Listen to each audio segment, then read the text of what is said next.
রান্নাঘরে কাজ করছিলাম। গরমে ঘেমে উঠেছিলাম, পুরোটা ঘরে হাওয়া চলাচল না থাকায় একটু ভেজা ভাব লাগছিল। গায়ে কাপড়টাও স্যাঁতস্যাঁতে হয়ে উঠেছিল, শাড়ির আঁচলটা কাঁধের একপাশে হেলেছিল, খেয়াল করিনি।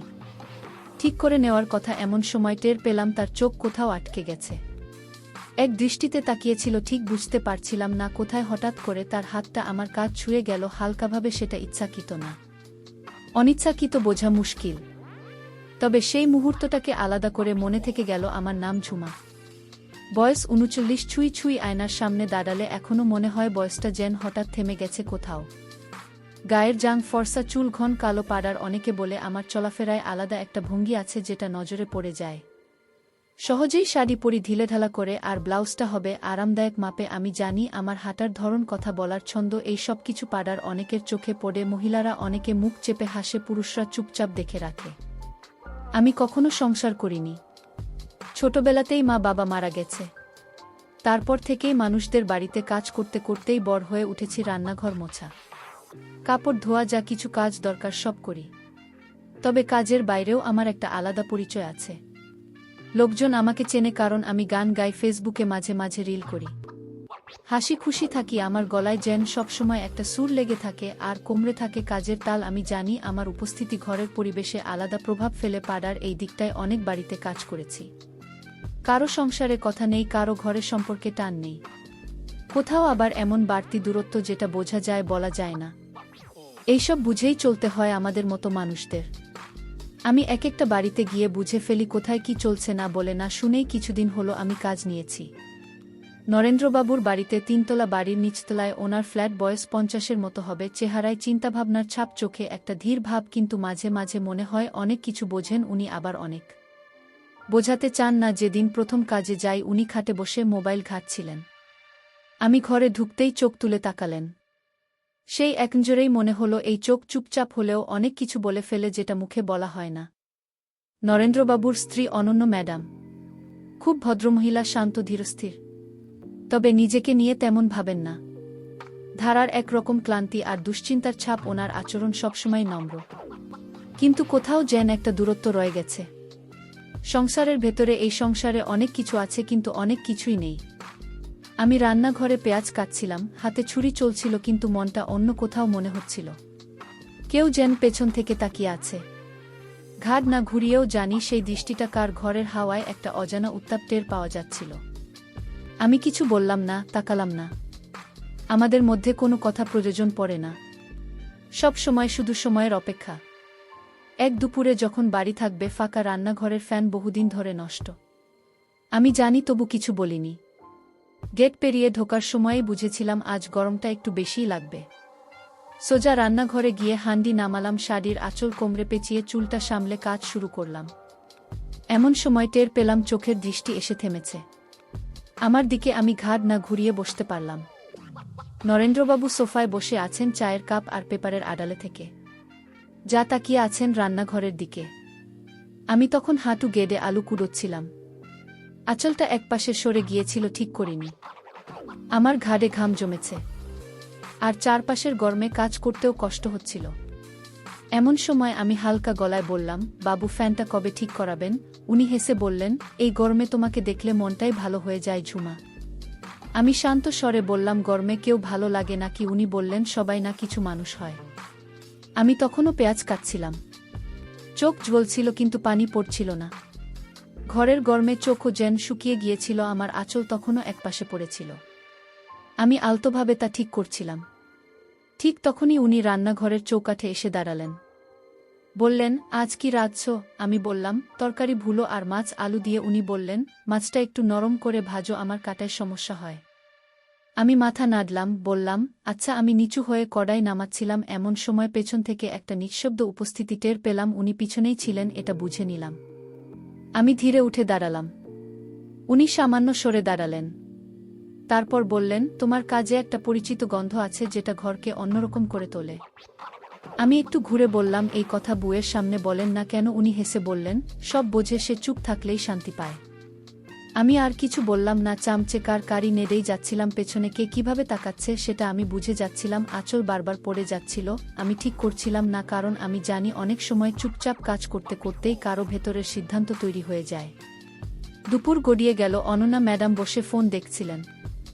একবার আমার দিকে তাকিয়ে হালকা হাসলেন, আবার ফোনের স্ক্রিন চোখ নামিয়ে নিলেন, যেন কিছুই দেখেননি, কিংবা হয়তো সবই বুঝে নিয়ে চুপ থেকে গেছেন। কখনো সেটা অভ্যাস, কখনো সেটা বাধ্যতা। আমি মাঝে মাঝে মনে করি এই বাড়ির ভেতরে যেন আর একটা নীরব গল্প চলে, যেখানে চাওয়াগুলো মুখে না বললেও টের পাওয়া যায়। কখনো এমন সময় আসে যখন কারো আচরণে আমি একেবারে চুপ হয়ে যাই। শুধু বুঝি রান্নাঘরের গরম যত বাড়ে তত যেন ঘরের হাওয়াতেও একটা চাপা উত্তেজনা জমে ওঠে, যেটা শুধু পেটের ক্ষুধা নয়, এক ধরনের বোঝাপড়ার ক্ষুধাও। সেদিন ছিল একটা নিস্তব্ধ দুপুর। রোদে অলসতা ঘিরে ছিল চারপাশে। পাড়ায় শুনশান। আমি নরেন্দ্রবাবুর বাড়ির গেটে পৌঁছাতেই অনন্যা ম্যাডাম বললেন, আমি একটু বাইরে যাচ্ছি, ঘণ্টাখানেক রাখবে? মাথা নেড়ে ভেতরে ঢুকে পড়লাম। রান্নাঘরের জানালা দিয়ে রোদ এসে পড়ছিল ঘাড়ে। ঘরটা ছিল বেশ গরম। আমি শাড়ির আঁচল কোমরে পেঁচিয়ে কাজ শুরু করলাম, যাতে সহজ হয় নড়াচড়া। তাকের উপর মোবাইল রেখে একটা রিল করার জন্য ক্যামেরা অন করলাম। মিউজিকটা আগেই ঠিক করে রাখা ছিল। হালকা ছন্দে শাড়ির আঁচল গুছিয়ে কাঁধে রাখছিলাম। চুলটা একপাশে করে একটু ঘুরে দাঁড়াতেই টের পেলাম পেছনে কেউ আছে। মোবাইলের স্ক্রিনে উল্টো পাশে দেখা গেল নরেন্দ্রবাবু দাঁড়িয়ে আছেন চুপচাপ। আমি ঘুরে তাকাতেই উনি হেসে বললেন, তুমি এইসব রিল বানাও? আর আমি ভাবি, এত কিছু যদি ঘরের ভেতরেই থাকে, বাইরে আর কিছু দেখার দরকার পড়ে? আমি হেসে বললাম, এইসব শুনলে লোকে কি বলবে? উনি উত্তর দিলেন, লোক কিভাবে সেটা নিয়ে ভাবি না, আমি দেখি শুধু তোমাকে। আমি তখনও তরকারি নেড়ে যাচ্ছিলাম, কিন্তু হাতের গতি কিছুটা কমে এসেছিল। বললাম, পাড়ায় অনেকে হাসে, কিন্তু চোখ সরায় না। উনি আরেকটু এগিয়ে এলেন, বললেন, তোমার কাজে এমন একটা ছন্দ আছে, সেটা চোখে পড়ে। আমি নিচু হয়ে কড়াই নামাচ্ছিলাম, এমন সময় পেছনে তার উপস্থিতি খুব কাছ থেকে টের পেলাম। খুব সাধারণভাবে উনি বললেন, তুমি একা থাকলে ঘরটা অন্যরকম লাগে। আমি বললাম, ম্যাডাম তো বাড়িতে নেই। উনি জবাবে বললেন, তাই তো কথা বলার সুযোগ হয়। সেই মুহূর্তে আমি আর কোনো উত্তর দিলাম না, কেবল কাজেই মন দিলাম। চারপাশে বাতাস ভারী হয়ে উঠেছিল। রান্নাঘরের দরজা খোলা থাকলেও ঘরের পরিবেশে যেন এক ধরনের নীরব বোঝাপড়ার ছাপ ছিল। আমি জানি ওই মুহূর্তে আমি আর কেবল একজন কাজের মানুষ ছিলাম না, আমি ছিলাম একজন সচেতন নারী, যার উপস্থিতি কাউকে নীরবভাবে নাড়া দেয়। এবং উনি ছিলেন একজন মানুষ যিনি অনেক কিছু বুঝেও দিনের পর দিন চুপচাপ থাকেন। সেদিন দুপুরে আমরা কেউ কিছু বলিনি, তবুও অনেক কিছু বলা হয়ে গিয়েছিল, শুধু দৃষ্টিতে নীরবতায়। সেই দিনের পর থেকে কাজ চলতে থাকল আগের মতোই। তবে আমি বুঝি, এক জায়গায় বেশিদিন থাকলে মানুষ অভ্যস্ত হয়ে পড়ে। মনও ধীরে ধীরে একটা নির্দিষ্ট ছকে আটকে যায়। কিন্তু আমি চাই না অভ্যস্ত হয়ে যাই। তাই নতুন একটা বাড়ির কাজ নিলাম। সেই বাড়িটা রাস্তার মাথার দিকে, 3 তলার ফ্ল্যাট। ভেতরে ঢুকেই মনে হয় বাতাসে একটা আলাদা ঘরোয়া সুবাস মিশে আছে, যেটা খুব পরিচ্ছন্ন আর সাজানো মনে হয়। জানালায় পর্দা, আলোটা কুসুম গরম হলুদ। যিনি থাকেন তার নাম অঞ্জলা। নামের মতোই তিনি যথেষ্ট গুছিয়ে থাকা একজন নারী। গায়ের রং উজ্জ্বল না হলেও পরিষ্কার, সাজগোজেও তিনি বেশ খেয়াল রাখেন। চুলে কাজল, ঠোঁটে হালকা লিপস্টিক। উনি সকাল দুপুর বিকেল সবসময় আরামদায়ক পোশাক পরে থাকেন, হালকা নাইটি, যেটা দেখে বোঝা যায় তিনি নিজের কমফোর্টে বিশ্বাসী। নতুন করে এখানে কাজ শুরু করলাম, কিভাবে সময় এগো সেটাই এখন দেখার। আমি প্রথম দিনেই দেখলাম উনি আয়নার সামনে দাঁড়িয়ে চুল আঁচড়াচ্ছেন। হালকা নিচু হয়ে কিছু তুলতেই নজর চলে গেল। স্বাভাবিক এক মুহূর্ত, কিন্তু কেমন যেন আটকে গেলাম। অনেক মেজেকেই দেখি, কিন্তু অঞ্জলার নিজের মতো করে চলাফেরা করার এক আলাদা ভঙ্গি আছে, যা সহজ আর আত্মবিশ্বাসী। আমি চুপচাপ কাজ করছিলাম, এমন সময় দরজার কলিংবেল বাজল। অঞ্জলা নিজে গিয়ে দরজা খুললেন। একজন ভদ্রলোক ঢুকলেন, লম্বা গাঢ় রঙের চোখে সানগ্লাস হাতে ব্যাগ। কথাবার্তায় বোঝা গেল পরিচিত কেউ, যেন বহুদিনের সম্পর্ক। অঞ্জলা হেসে বললেন, একদম ঠিক সময় এসেছ। তারপর দুজনেই ভেতরে চলে গেলেন। ঘরের দরজায় পর্দা টানা ছিল। আমি নিজের কাজে ব্যস্ত ছিলাম, তবে মাঝে মাঝে কিছু কথা কানে আসছিল। মাঝে মাঝে হাসির শব্দ, মাঝে মাঝে নীরবতা, একটা চাপা বোঝাপড়ার ছায়া যেন ঘরের হাওয়ায় মিশে যাচ্ছিল। আমি কিছু দেখিনি, কিন্তু অভিজ্ঞতা বলে দেয় কোনো ঘরে কারা কতটা কাছাকাছি। লোকটার নাম সঞ্জয়, সেটা পরে বুঝলাম। তিনি নিয়মিতই আসেন, কখনো দুপুরে, কখনো বিকেলে। অঞ্চলা প্রতিবার দরজা খুলে বলেন, এইমাত্র চা হয়ে গেছে। ওদের মধ্যে এক রকম সহজ বন্ধুত্ব আছে, যেটা সময়ের পরীক্ষায় গড়ে ওঠে। অঞ্জলার স্বামী বিদেশে ইতালিতে থাকেন, বহু বছর ধরে ফোনে কথা হয় ঠিকই, কিন্তু মানুষ যখন পাশে থাকে না তখন ঘরের প্রয়োজন বদলে যায়। আমি বুঝি অঞ্জলার এই সম্পর্কটা শুধু আলাপ নয়, কিছু নির্ভরতার জায়গাও তৈরি করেছে। আমি প্রতিদিন এইসব ঘরে কাজ করতে করতে বুঝে ফেলি কোনো ঘরের বাতাসে কী রকম ভার থাকে। অঞ্জলা কখনো এসব নিয়ে আমার সাথে কথা বলেন না, কিন্তু তার চলাফেরা, আত্মবিশ্বাস আর নিজের মতো থাকা সব মিলিয়ে বোঝা যায় তিনি জীবনকে নিজের মতো করে সাজিয়ে নিয়েছেন। সেদিনটা ছিল অপেক্ষাকৃত শান্ত। দুপুর অঞ্জলা বললেন, তুমি মশলাটা বেটে দাও, আমি একটু বিশ্রাম নিচ্ছি। আমি রান্নাঘরের কোণে বসে বাটা চালাচ্ছিলাম।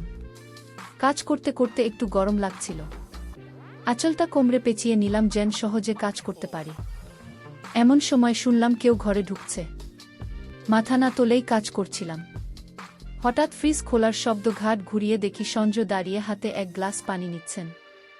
উনার চোখ আমার দিকে থেমেছিল কিছুক্ষণ, আমি বুঝলাম, তবে কিছু বললাম না। কেবল বাটার গতি একটু ধীরে করলাম যেন শব্দটা একটু স্পষ্ট শোনা যায়। তিনি কাছে এসে বললেন, তুমি ঝুমা? আমি বললাম, হ্যাঁ, নতুন কাজ নিয়েছি এখানে। উনি বললেন, তোমার রান্নার গন্ধে কিছু আলাদা আছে মনে হয়। আমি হেসে বললাম, এখনও তো রান্না শুরুই হয়নি, মশলাই বাড়ছি। উনি বললেন, এই গন্ধটা মনে টানে রাখছে। আমি এবার ওনার দিকে তাকালাম। চোখে চোখ পড়তে দুজনে কিছুটা থেমে গেলাম। কয়েক মুহূর্ত নীরবতা। তারপর আমি বললাম, চা করে দিচ্ছি, বসুন। উনি বললেন, না, বেশি সময় নেই, তবে তোমাকে দেখে মনে হচ্ছে সময় একটু থেমে থাকুক। আমি আবার বাটার দিকে মন দিলাম, কিন্তু এবার গতি ছিল একটু আলগা, একটু শান্ত, যেন শব্দটা ঠিকঠাক পৌঁছায়। উনি পাশে দাঁড়িয়েছিলেন। আমি বললাম, দিদি ঘুমোচ্ছেন মনে হয়। উনি বললেন, ক্লান্ত বলছো, অথচ তোমারই মুখে পরিশ্রমের ছাপ বেশি। আমি হাসলাম না, কিছু বললাম না, শুধু হাত চালাতে লাগলাম। বাইরে বিকেলের আলোটা ঘরের ভিতর ঢুকছিল। সবকিছু যেন এক ধরনের থেমে থাকা সময়ের মধ্যে আটকে গিয়েছিল। আমি ধীরে উঠে দাঁড়ালাম, মশলার হাঁড়িটা তাকের উপর রাখলাম, তারপর পেছনে না তাকিয়ে বললাম, শব্দ ছাড়া কথা আপনি বুঝতে পারেন? ও হেসে বলল, যারা না বলে অনেক কিছু বোঝে তারা এসব বুঝতে পারে। আমি একবার চোখ তুলে তাকালাম। ওর চোখে এক ধরনের গভীরতা ছিল যেটা সবসময় কথায় প্রকাশ হয় না। আমি আর কিছু বললাম না, শুধু জিজ্ঞাসা করলাম, চা লাগবে? সে বলল, চা নয়, আজ শুধু এই ঘরের গন্ধটুকুই মনে রাখব। তারপর এক গ্লাস পানি হাতে নিয়ে ধীরে সরে গেল, কিন্তু তার উপস্থিতির একটা ছাপ থেকেই গেল। আমি আবার কাজে মন দিলাম। মশলার গন্ধ এবার যেন রান্নাঘরের বাইরে পর্যন্ত ছড়িয়েছিল। বুঝতে পারছিলাম কেউ আজ আমার কাজ নয়, আমাকে লক্ষ্য করছিল, আর সেই দৃষ্টি যেন ঘরের হাওয়াকে ভারী করে তুলেছিল। অঞ্জলা দিদি আগেই বলেছিলেন, আমি একটু বাইরে যাচ্ছি, তুমি রান্নাটা করে দিও। আমি চুপচাপ রান্নাঘরে ঢুকে পড়লাম। ঘরে বাতাস কম ছিল, কাজ করতে গিয়ে হালকা অস্বস্তি হচ্ছিল। এমন সময় আবার দরজার ঘণ্টা। সঞ্জয় এলেন, হাতে ব্যাগ, মুখে সেই চেনা হাসি। দিদি নেই। আমি মাথা নাড়লাম। উনি এসে দাঁড়ালেন ফ্রিজের পাশে। কিছুক্ষণ চুপ থাকার পর বললেন, তুমি আজ বেশ চুপচাপ। আমি বললাম, ঘরে কেউ নেই, কথা বলার মতো কেউ নেই। উনি হালকা হেসে বললেন, তোমার নীরবতায় অনেক কথা বলে। আমি চামচ নাড়তে নাড়তে বললাম, সব কথা তো মুখে বলা যায় না। উনি একটু কাছে এলেন, তারপর বললেন, তোমার মধ্যে আজ কেমন যেন একটা আলাদা ছাপ আছে। আমি কিছু বললাম না, কাজ করছিলাম। হঠাৎ একটা নরম সুরেও বলল, তুমি আজ অন্য রকম লাগছে। আমি সেদিকে ফিরলাম না, কিন্তু বোঝা যাচ্ছিল কথা নয়, বোঝাপড়া হচ্ছে। এক সময় আমি ধীরে পেছন ফিরে তাকালাম। চোখে চোখ পড়তেই এক মুহূর্ত যেন থেমে রইল। একটা শব্দ ভার পড়ে যাওয়া মেঝেতে ঠোকা লাগল, তবুও কেউ চমকাল না। আমি জানতাম সেই মুহূর্তে আমি আর শুধু একজন কাজের লোক নই, আমি হয়ে উঠেছি একটা উপলব্ধি, একটা এমন উপস্থিতি যাকে কেউ হয়তো শব্দ না করেও মনে রাখে। সন্ধ্যা নামছিল, জানালার পাশে দাঁড়িয়ে আয়নার দিকে তাকালাম। আলো এসে পড়ছিল মুখে, একদিকে ছায়া, শাড়িটা একটু এলোমেলো ছিল। আমি নিজেই গুছিয়ে নিলাম। আয়নায় চোখ রেখে নিজেকে দেখলাম, আমি কি কেবল কাজের জন্য ঝাড়ু, বাসন, রান্না না, আমি একজন সম্পূর্ণ নারী। নিজের মতো করে ভাবি, চলি, স্বপ্ন দেখি। নরেন্দ্রবাবু, সঞ্জয়, অঞ্চলার মতো মানুষের চোখে আমি কেবল একজন গৃহকর্মী নই। আমি এক অনন্য উপস্থিতি, যাকে কেউ মন দিয়ে দেখে, কেউ অনুভব করে, আর কেউ হয়তো কেবল পাশে এসে দাঁড়িয়ে চুপচাপ কিছু বোঝে। আমি মোবাইলটা তুললাম, একটা ছোট্ট ভিডিও করলাম। আয়নার সামনে দাঁড়িয়ে হালকা হাসলাম। ক্যাপশন দিলাম, এই আমি শুধু কাজের না, আমি নিজেই এক গল্প। তারপর জানালার দিকে তাকিয়ে দাঁড়িয়ে রইলাম।